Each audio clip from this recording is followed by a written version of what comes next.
I'm here with Dr. Abdullah Al-Faleh, who is one of the faculty members from King Saud University, who have been here for a 2-week instructional development program.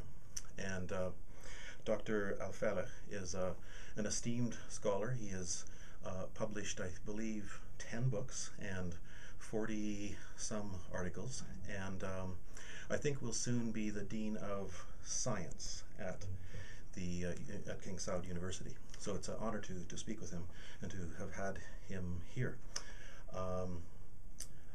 So welcome. Assalamu alaikum. Thank you, Mark. Yeah. So maybe I'll just start by asking you a kind of general question. You've attended many workshops over the past 2 weeks. Can you tell us what will you take back to King Saud University, either to perhaps try to implement into your own teaching or to share with your colleagues? Thank you, Mark. In the beginning, I'd like to say that I'm very pleased to be in Waterloo University attending this workshop, and also I'm very thankful for my university, which is King Saud University. And by the way, the Chancellor of our university, Dr. Abdullah Al-Athman, he used to encourage us to attend this kind of workshop, international conferences, and in the same time, that's the target of our government, our King Abdullah bin Abdulaziz. He's looking for how to compete with the other universities through the whole world. And I think since we are talking about King Saud University, it's suitable. Yesterday, maybe you've seen it in the newspaper that King Saud University ranking 164 through the whole world universities, which is, I think, it's a good position, and it's running the first through the Middle East, Arab and Islamic countries universities. As you know, we spent 2 weeks starting from 12 to today till today, which is the last day of this workshop. Today is the 23rd of July 2010, and we are very proud that this group of faculty members, they are willing to know a new technique and to be involved and to study or to draw the roadmap for how to encourage our students, because we believe that the succeed of our students is a succeed of our faculty members. We cannot measure our succeed unless if we look how achievement our student has getting through these procedures, especially integrating technology in teaching method, and also the second workshop, which is start from last Monday, dealing about developing teaching excellence, and that's which we gave it priority, and we mentioned, we used to write it as a target for our student. Look, we are going this way, and it's kind of challenge. Let us work together, because we are partners in this relationship for to move in the right direction. And as you're suggesting, in the 2-week program, the first week was devoted to educational technologies, and the second week to what we call teaching excellence. And what that really meant was it focused on things that could be done in the classroom without any technology whatsoever, teaching strategies, ways of getting students to interact with each other, those kinds of things.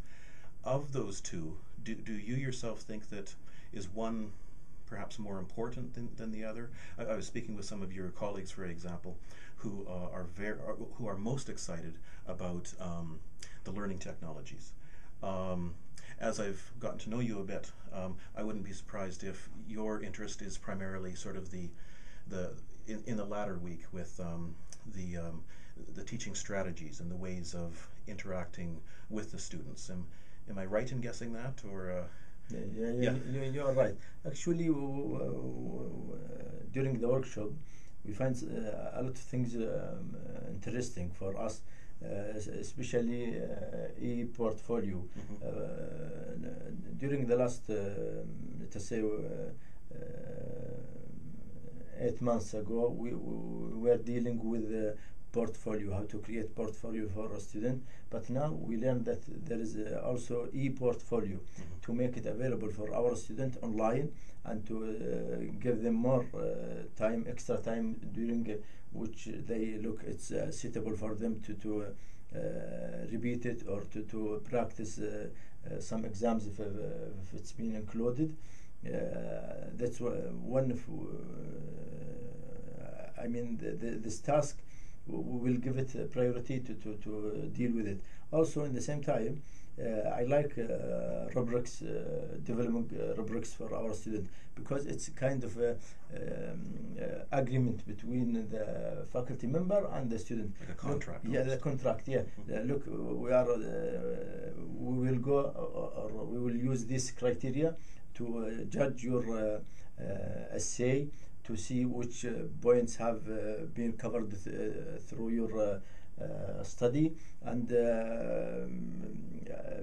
in the same time, when the student knows that there are specific parameters or specific points that should be covered to get a whole mark, if he getting half of this, by default he will know that he is going to be an average. Also, in the same time, during the last week, I like designing course strategy.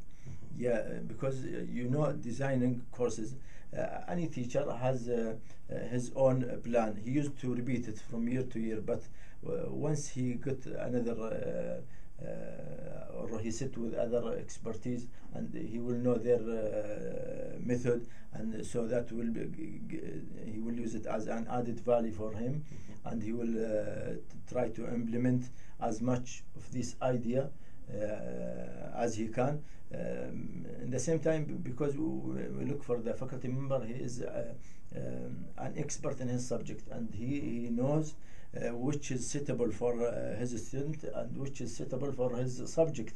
He can select some method looking that it's fit for his subject.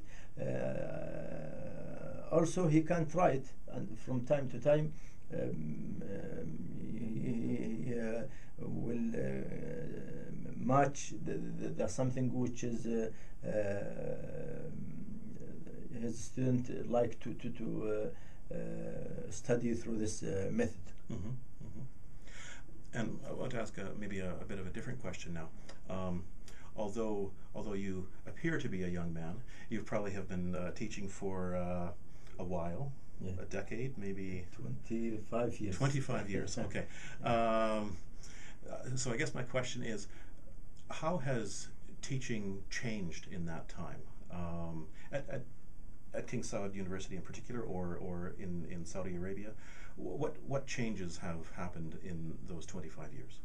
That's a good question, and I like this kind of question because it gives motivation to ourselves. In fact, in the previous, let us say, for last 10 days, 10 years, sorry, we used to be traditional, and we used to have a fixed method, and we deliver it to the student. But now we start thinking that we should have a feedback from our student, and as soon as we can have this kind of feedback, that will give us a real picture about how did we transfer our knowledge to the student. Are they having interactive with us or not? Is there another alternative? These things comes later on, and in the same time, which is I think it's which is good for our student, because nowadays the student is not like the previous student in the past. They are busy with a lot of things, entertainment, games, busy with the social life. So we'd like to create an attractive classroom, an attractive method for them. To let them share the knowledge with the faculty, because in the past, they look for the faculty member or the professor. He is the only one who know everything, which is wrong. Now, if you know something, sure, the student know a lot of things about this point. But if we discuss as a group in our subject to go step by step, and then we will get a conclusion which is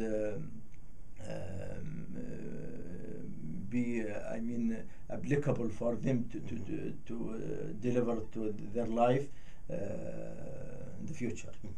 So it's now more of a collaborative process where students are learning from each other, from learning technologies, as well as from the instructor. There's more of a many points of learning, in a sense. Another question I have, sort of looking forward now. You'll have a long life, inshallah. So if you are teaching 25 years from now, what do you think universities will look like then, if you can prophesize into the future? In the future, if we use the technology in education, the long-term plan, I think we are going to have more students. We are going to, as much as we can, to create our courses to be online for those people who cannot go inside the campus. Also, at the same time, we have a female student. If they have access to the internet to attend these courses, that will encourage them to be involved in education. So I think if we look for the vision in the future, it will be that will create a lot of chance for the university and for the student to be work together to succeed for our society, to compete with the other international societies, international universities. Because if we use the internet or integrate it to the teaching, that will make the lecture be much easier than before. Because as you mentioned through the workshop, the effort in the beginning, you should do a lot of things in the beginning. Then after that, just operating your portfolio, follow up, start building up your subject tools for your student, and then it will get mature days by days, so that the product will be much useful than before. It's I'm very sad that today is the last day of the program, because I've enjoyed getting to know you and your colleagues so much. The first day that you arrived, I think all of us in the center were nervous, and it was amazing though how quickly, within the first hour, it just felt like everyone from King Saud was so friendly and welcoming and open. It was really wonderful. It was a great experience for us. It feels like it was a great gift to us to have you all here. So thank you very much. Thank you. And at the same time, I'd like to deliver my thank for your center and for the University of Waterloo. And believe me, through that 2 weeks, even we started from the beginning that we look. 15 days is not easy, how it will go. But believe me, we didn't feel any burn through these 2 days, even not any second through that. So thank you very much, and we hope to work together, and cooperative will be inshallah between us, and good luck. Inshallah. Yeah, thanks. Thank you.